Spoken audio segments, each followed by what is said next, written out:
हाँ जी, नमस्कार सभी साथियों को। खम्मा गणी जय जय राजस्थान। कैसे हो सारे? पुनः एक बार सबका अभिनंदन, स्वागत। जैसा कि आप सभी साथियों को विदित होगा कि चतुर्थ श्रेणी हाईकोर्ट जो भर्ती है वो संशय बना हुआ है। चाहे कोई सी भी क्लास हो, चाहे कोई सी भी अन्य वीडियो हो जिसके अंदर आपके हमेशा की भांति कमेंट्स चलते रहते हैं, जैसा कल मैंने देखा। और अब भी मैं आप सभी को विदित कर देता हूँ कि ये 5-7 मिनट का वीडियो है, ये बनाना इसलिए पड़ रहा है। इस प्रकार हमारा अन्य कोई उद्देश्य नहीं होता है भाई। इसमें दो चार जो विद्यार्थियों की जो जिज्ञासाएं बन जाती है, अब जो ऐसे देखता है तो उसको ऐसे लगता है कि हाँ ठीक है, सर ने ऐसा ही बना दिया होगा। नहीं, हम ऐसा नहीं बनाते। ऐसा बनाने के लिए हमारे यूट्यूब चैनल फ्री पड़े रहते हैं।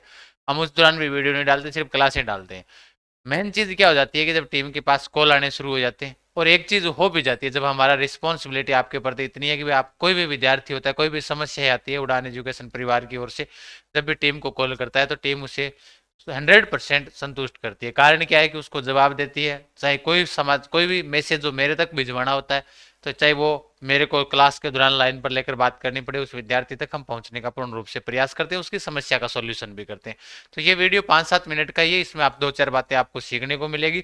जैसा पिछले दिनों से 2-3 दिनों से मैं देख पा रहा हूँ, 2-3 दिन 4-5 दिन हो गए इस बात को, जब से वो एक न्यूज आई थी, उस न्यूज के बाद में तो विद्यार्थियों के मन में दो जिज्ञासाएं हुई थी। पहली जिज्ञासा तो यही थी कि क्या भर्ती रद्द हो जाएगी क्या, है ना। ये तो देखो, इसमें क्वेश्चन मार्क लगा हुआ कि भर्ती होगी रद्द, यानी क्वेश्चन मार्क जो मन में विचार है कि भर्ती रद्द होगी क्या। तो पहली चीज एक बात ध्यान से सुनना, आप टेलीग्राम के माध्यम से जुड़े हुए हो ना, तो जुड़े रहा करो ताकि आपको सारी जानकारी वहां पर मिलती रहे। अगर आपने टेलीग्राम ज्वाइन नहीं कर रखा है तो आज ही जाइएगा, जीके गजान से टेलीग्राम ज्वाइन करें। सुबह सुबह न्यूज आती है, सिर्फ वही नहीं, ऐसा नहीं कचरा भर दिया, सिर्फ ऑथेंटिक न्यूज जो भी आती है हम डाल देते हैं। मैं चाहे पूरे दिन वही पड़ी रहे, विद्यार्थी देख लिया, अन्य की कोई चीज मैसेज हम नहीं डालते, क्योंकि अब हमें पता है कि भाई ठीक है, विद्यार्थी ने ये न्यूज पढ़ ली, हमें अब वीडियो बनाने की जरूरत नहीं है। कई बार विद्यार्थी की ये चीजें समझ में नहीं आती, इसलिए हमें बनाना भी पड़ जाता है। तो अगर आपने टेलीग्राम ज्वाइन नहीं कर रखा है तो जीके गजान सर जो अपना टेलीग्राम चैनल है उसे ज्वाइन जरूर रखें, ताकि आपको सारी समस्याओं का समाधान जो भी मैसेज डाल देते हैं तो वो आपको वहीं पर जानकारी मिल जाए। पहली बात, अब ध्यान से सुनना एक एक चीज, कि अगर कोई भी भर्ती हो जाती है, जैसे ही कोई भर्ती होती है उसकी विज्ञप्ति जारी हो जाती है, विज्ञप्ति जारी के बाद सरकार फॉर्म भरवा लेती है। तो कहीं पर भी ऐसा नियम नहीं है कि उस भर्ती को रद्द कर दिया जाए। किसी कारणवश से मान लो कि उस भर्ती में संशोधन किया जा सकता है और उस भर्ती को रद्द नहीं किया जा सकता। जब से ये न्यूज चली, भाई देखो, जानकारी के बगैर एक तो ऐसे ही होगा कि भाई हाँ न्यूज आई, हमने वीडियो बना दिया, उसका कोई सोर्स ही नहीं हुआ, वो न्यूज तो आप तक भी पहुंच गई होगी, भाई आपने भी वो न्यूज देख ली होगी, पढ़ ली होगी। उस न्यूज का जो लास्ट निष्कर्ष निकलता है वो क्या होता है, वो हमें जानना जरूरी हो जाता है। अब जैसे एक फोरम होंगे फिर शुरू, यहाँ ये बात 99% सही होगी। जिस प्रकार से वो आपने एक न्यूज पढ़ी थी हाईकोर्ट की, जो बहस हुई थी आमने सामने, बोल 10वीं पास को ही हम योग्यता देंगे, ज्यादा वाले को नहीं देंगे। तो वैसे भी कई बार ऐसे भाई खुद के ऊपर तो विश्वास होता ही होता है आदमी को, लेकिन कई जगह से विश्वास उठ जाता है। भी जब ऐसा सवाल वो भी न्यायपालिका करे इस प्रकार का, तो हमारा विश्वास वहां से भी उठ जाता है कि इनके पास थोड़ा बहुत दिमाग तो होना ही चाहिए, है कि नहीं। ऐसा सवाल अगर आप पूछ रहे हो, ऐसा सवाल आप कह रहे हो, तब दूसरी बात, फोरम फिर शुरू हो सकते हैं, बिल्कुल ये कोई किंतु परंतु नहीं होता। जैसे अभी 10 लाख, 8 से 10 लाख विद्यार्थी हैं फोरम, हर न्यूज में 10 लाख या 8 लाख, 10 लाख की चर्चा चल रही है, तो 10 लाख मानकर चलो। 10 लाख में से जो सीरियस रूप से तैयारी कर रहे थे वो 2 लाख विद्यार्थी हैं आराम से, जो तैयारी कर रहे हैं। अब वो उनको जैसे ये वीडियो जाएगा उनके पास, वो जरूर सुनेगा, इसको जानेगा, फिर वो उस चीज के ऊपर मंथन करेगा कि आगे हमें क्या करना चाहिए। हाँ, जैसे 2019 में जब ये भर्ती आई थी, तो 2019 के अंदर जब भर्ती आती है तो 2019 के बाद में इसको रद्द कर दिया जाता है। रद्द मतलब इसको संशोधन कर दिया जाता है, इसमें बोले वापिस से करवाएंगे, फॉर्म वापिस भरवाएंगे। और हाईकोर्ट के पास मेरे हिसाब से ऐसा नहीं है कि वित्तीय राशि कम हो, कि धन की राशि कम हो ताकि यहाँ से फॉर्म भरवा कर विद्यार्थियों से ले लिया जाए। हाँ, ये बात गलत है कि भाई फॉर्म भरवाने के बाद विद्यार्थी पैसा लगाता है, फिर तैयारी करता है, किताबें खरीदता है, कोर्स लेता है, ऑफलाइन पढ़ता है, ऑनलाइन पढ़ता है, समय भी बर्बाद होता है उस चीज के लिए, और अन्य भर्ती की तैयारी भी नहीं कर पाता वो विद्यार्थी। बहुत सारे ऐसे भी लोग हैं जो मतलब 30 साल के आसपास है, 35 साल के भी हैं, जिन्होंने सोचा कि इस भर्ती में क्या पता इतना सिलेबस है तो हम पढ़ कर लग भी जाए, तो उन्होंने अपने काम धंधे भी छोड़े होंगे। तो ये सारी चीजें हो जाती है, तो उसके दौरान भी उसकी समस्या सुनना। भाई 2019 से लगाकर आप 26 तक ले आए हो, अब आगे 27 तक भी उम्मीद नहीं है इस भर्ती की, तब आप इसके ऊपर थोड़ा मंथन करिए, क्योंकि आपके पास ड्राइवरों की जरूरत थी आपको, तो ड्राइवरों की जरूरत थी तो आपने उस भर्ती को आपने कंप्लीट करवा लिया, उसका रिजल्ट भी निकलवा दिया, उसके बहुत सारे चीजें चल रही है, उसके जितने पद थे ड्राइवरों के। अब आपको इसका मतलब ये हुआ कि आपने कोई यहाँ से वहां पर आसपास में कोई व्यक्ति को पकड़ रखा होगा, जिसकी वजह से आप उसको, हो सकता है कि भाई उसके नाम से आपको 15-10 हजार रुपए मिल रहे होंगे, उसे 5-7 हजार दे रहे होंगे, क्योंकि हमारे भी मन में ऐसे सवाल फिर उठते हैं, भाई आप इनको क्यों शामिल नहीं कर रहे। भाई इस भर्ती को करवाओ फिर तो। हाँ, इसमें जब बात आती है कि फॉर्म फिर शुरू होंगे क्या, बिल्कुल ये चीज तय हो जाती है। कभी भी भर्ती में जब संशोधन होता है, जब संशोधन होगा तो संशोधन के तहत ध्यान रखना फॉर्म वापिस से शुरू हो सकती है, इसमें कोई किंतु परंतु नहीं है। भर्ती जब प्रक्रिया शुरू हो जाती है, शुरू होने के बाद कभी रद्द नहीं होती। अब आते हैं उसी न्यूज के ऊपर जिस न्यूज के ऊपर हमने आपने भी देखा और पढ़ा भी है। देखो हाईकोर्ट ने क्या कहा था, हाईकोर्ट क्या कह रहा है और राज्य सरकार है वो क्या कह रही है। देखो राज्य सरकार के तीन बड़े तर्क, जो राज्य सरकार क्या कह रही है, राज्य सरकार कह रही है कि किसी भर्ती में शैक्षणिक योग्यता को इस तरह सीमित नहीं किया जा सकता। याद रखने वाली बात है। हाईकोर्ट क्या कह रहा है, हाईकोर्ट तो ये कह रहा है कि भाई देखो हम जो है इस भर्ती के अंदर हम सिर्फ 10वीं पास वालों को ही लेंगे, ये कोई मतलब थोड़ी हुआ भाई। ऐसे कोई एक न्यूनतम जो शैक्षणिक योग्यता होती है वो निर्धारित की जाती है कि आप 8वीं पास शामिल हो सकते हैं, 10वीं पास। अब अगर किसी ने बीटेक कर रखा होगा तो वो बीटेक वाला क्या इस भर्ती में शामिल नहीं होगा, शामिल तो होगा ही, वो भी बेरोजगार है, रोजगार के लिए वो कुछ भी कर सकता है। तो हाईकोर्ट ने कहा कि इसमें 10वीं तक 10वीं वाले ही शामिल हो। क्यों भाई, किसी ने 10वीं के अंदर 4 बार फेल हुआ, उसने सोचा चलो 11वीं कर लेता है, 12वीं कर लेते हैं, 12वीं के बाद 12वीं पास हो गई, फिर उसको ऐसे लगा कि यार नहीं पढ़ाई में नहीं है, थोड़ा बहुत काम भी करते रहेंगे, थोड़ा बहुत पढ़ते रहेंगे, कोई भर्ती आएगी तो लग जाएंगे। तो इसका मतलब तो ये हुआ कि वो जिसने 12वीं मरतर कर पास किए बेचारा वो तो लग ही नहीं पाएगा भाई। हाईकोर्ट अब सवाल आता है यहाँ पर कि भाई आपके ऊपर विश्वास उठ रहा है, आपने क्या कहा है। देखो वहां पर ऐसे भाई न्यायपालिका है, आप तीसरा स्तंभ हो, मुख्य रूप से आपके पास हर चीज का न्याय होता है। अरे आप यहां पर कह रहे हो कि बस शैक्षणिक योग्यता को सीमित कर दिया जाए, 10वीं पास ही लेंगे। क्यों भाई, 10वीं के ऊपर वालों ने क्या कर दिया, जिसने 11वीं कर ली वो क्या करेगा फिर बेचारा, 12वीं कर ली वो क्या करेगा। और किसी ने बीए फर्स्ट ईयर में जाकर पढ़ाई छोड़ दी, उसने सोचा ठीक है मैं ई मित्र चला लेता हूँ, ई मित्र के बाद में ये चीजें कर लेता हूँ, वो क्या करेगा। ये सवाल कह रही है। तो सरकार ने कहा भाई ये आप शैक्षणिक योग्यता सीमित नहीं कर सकते, न्यूनतम आप कर सकते हो, ये तो सभी जगह नियम भी लागू है। फिर उसने कहा अधिक पढ़े उम्मीदवार भी सिर्फ 10वीं की अंक तालिका लगाकर आवेदन कर सकते हैं, ऐसे में वास्तविक योग्यता का पता करना मुश्किल होगा। फिर इन्होंने कहा कि चलो ठीक है 10वीं पास कर भी दी हमने, भाई इसके फॉर्म वापिस से एडिट करवाएंगे, ये तो तय है, एडिट करवाएंगे तो ये तय मानकर चलो फॉर्म भी भरे जाएंगे, भाई ये तो तय ही है, भाई फॉर्म भरे जाएंगे फिर। क्योंकि जब 2019 में भरे गए, 2025 में भरे गए, तो अब आपके 2026 में जब अगर इसमें कुछ संशोधन होता है आगे वाले दिनों में तो इसमें वापस से पुनः भरे जाएंगे। इसने कहा कि भाई चलो ठीक है 10वीं पास मान भी लिया कि 10वीं पास ही फॉर्म अप्लाई कर सकता है, चलो ठीक। अब किसी ने मान लो कि किसी ने तो मान लो कि बीए बीएड सब कर रखी है, वो कहेगा ठीक है मैंने तो 10वीं पास की है, ये सब फर्जी है मेरे तो ऐसे ही कर लिया है, मतलब 10वीं पास से वो फॉर्म अप्लाई नहीं कर सकता, कर सकता है। तो इसका मतलब फिर उस दौरान पता लगाना उनकी योग्यता का बड़ा कठिन कार्य हो जाएगा। फिर आप कैसे पता करोगे एक एक विद्यार्थी का। दूसरी बात, नियम लागू हुआ तो दूसरी भर्तियां खासकर 53,000 से ज्यादा चतुर्थ श्रेणी भर्ती में भी मांग उठेगी। भाई अगर ये चीज यहां पर भी नियम लागू हो जाता है तो जो बड़ी भर्ती अभी संपन्न हुई है जिसके डीवी चल रहे हैं, डीवी संपन्न हुआ है, उसका रिजल्ट आना बाकी है, तो इसका मतलब ये हुआ कि लोग वहां पर भी कहेंगे कि चतुर्थ श्रेणी ये है, चतुर्थ श्रेणी ये है, इसमें भी 10वीं वालों को ही शामिल करो पहले, फिर 12वीं वालों को करो, फिर बीए वालों को करो, फिर बीएड वालों को करो, फिर मतलब उन चीजों को करो, बीएसटीसी वालों को करो।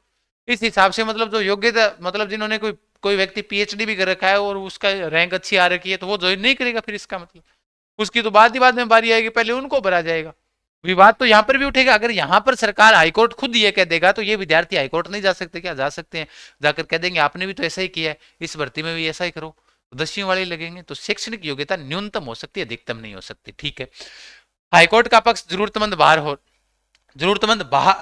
हो रहे हैं। भाई हाईकोर्ट ये कह रहा है कि जिनको जरूरत है वाकई में, भाई हाईकोर्ट के ये बात भी सही है कि 10वीं पास विद्यार्थी को जरूरत है, तो जरूरत वाला है वो बेचारा बाहर हो रहा है, और जिसने बीएड कर रखी है वो पास हो रहा है, तो वो तो उसने पढ़ा है भैया, तैयारी की है उसने। अब तैयारी की है तो आप पेपर देकर लगेगा तो वो विद्यार्थी इसमें शामिल होगा कि नहीं होगा, होगा।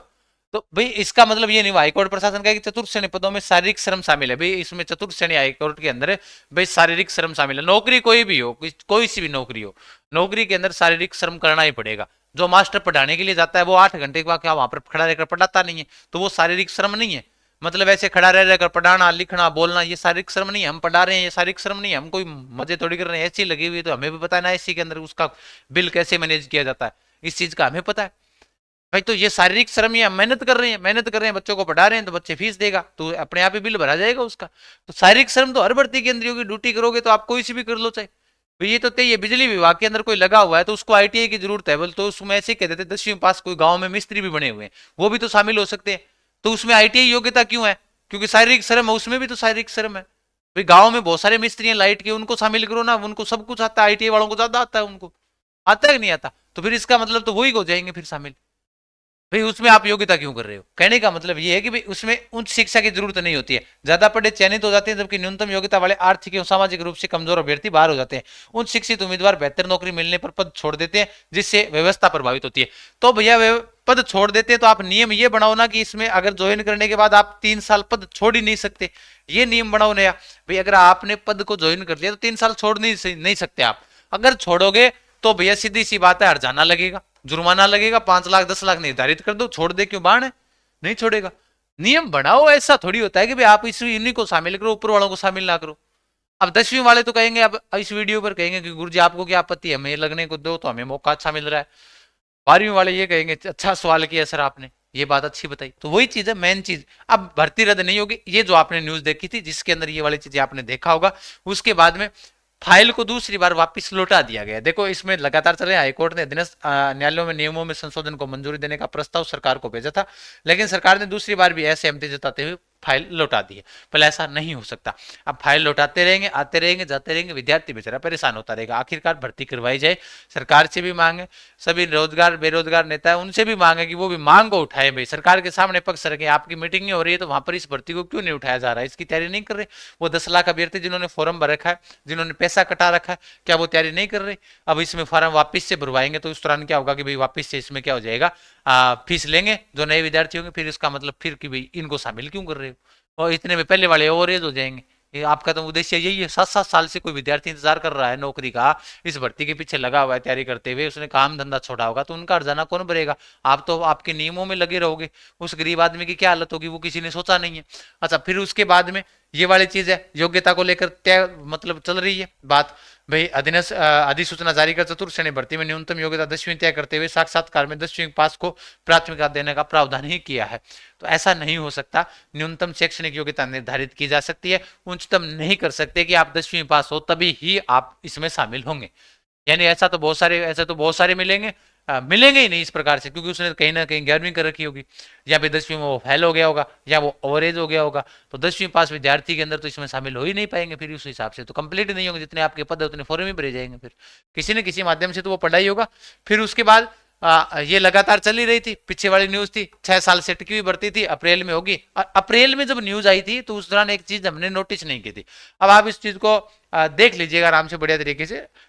ये देखिएगा कि परीक्षाएं करवाने पर विचार मंथन जारी है, कि करवाने पर मंथन जारी था। 10 लाख से अधिक आवेदन आए हुए हैं, और हालांकि पेपर पैटर्न की जानकारी मिलने की, देखो इसमें नॉर्मलाइजेशन और पेपर पैटर्न की जानकारी मिलने को लेकर पेच आ सकती है। मतलब नॉर्मलाइजेशन को पेपर पैटर्न कैसा रखें उसको लेकर समस्याएं आ सकती है। समस्या तो यहीं से शुरू हो गई थी, फिर उसके बाद आने भर्ती तो कहीं से होनी चाहिए। दूसरी बात, सबसे बड़ी बात यह कि भाई कहीं ना कहीं किसी न किसी माध्यम से, कोई न्यूज के माध्यम, कोई आप सूचना के माध्यम से आप प्रदर्शित तो दिखाओ तो सही विद्यार्थी को कि भाई अब अप्रैल में नहीं करवा रहे, इसके अगस्त में करवाएंगे, ताकि विद्यार्थी तैयारी लगे। अब वो बेचारा तैयारी और नहीं कर रहा।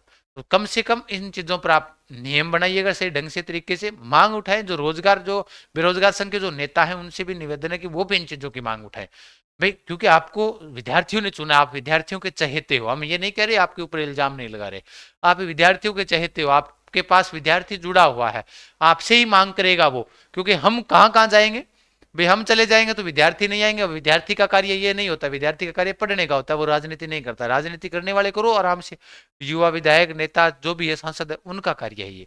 तो आप आराम से भाई उन्हीं को आप कहिएगा, आप अपने जो आपके कलेक्टर साहब हैं, एसडीएम साहब, उनको ज्ञापन दे, हाईकोर्ट के नाम से दे दे, कहीं किसी और तरीके से किसी से पूछकर ज्ञापन दे, ताकि सभी जगह से आप करोगे ना ऐसा तो माहौल कुछ ना कुछ क्रिएटिव होगा। क्योंकि हमने तो पीछे भी वीडियो बनाए थे, ट्विटर भी वो चलाया था, अभियान चलाया था, एक्स पर भी कोई रिजल्ट नहीं मिला, क्योंकि विद्यार्थियों ने साथ ही नहीं दिया। अगर देते तो क्या पता वापिस से रिजल्ट आ जाता। बाकी वनपाल का एग्जाम नजदीक है, मैराथन क्लासें चल रही है। ये वाले टेस्ट 1 रुपये वाला जो टेस्ट है, एक तो फुल टेस्ट आपको 11 रुपये में मिलेंगे, 11 टेस्ट, ठीक है। उड़ान एजुकेशन ऐप पर आप ज्वाइन कर लेना, बढ़िया तरीके से डाउनलोड करना, और अपनी तैयारी को मजबूत बनाए रखें। हाईकोर्ट का बेंच अगर भर्ती वापस तारीख डिसाइड कर देती है तो उस दौरान नया चला देंगे, तब तक पुराने वाले से पढ़ते रहिएगा। धन्यवाद, खम्मा गणी, राधे राधे, राम राम साहब।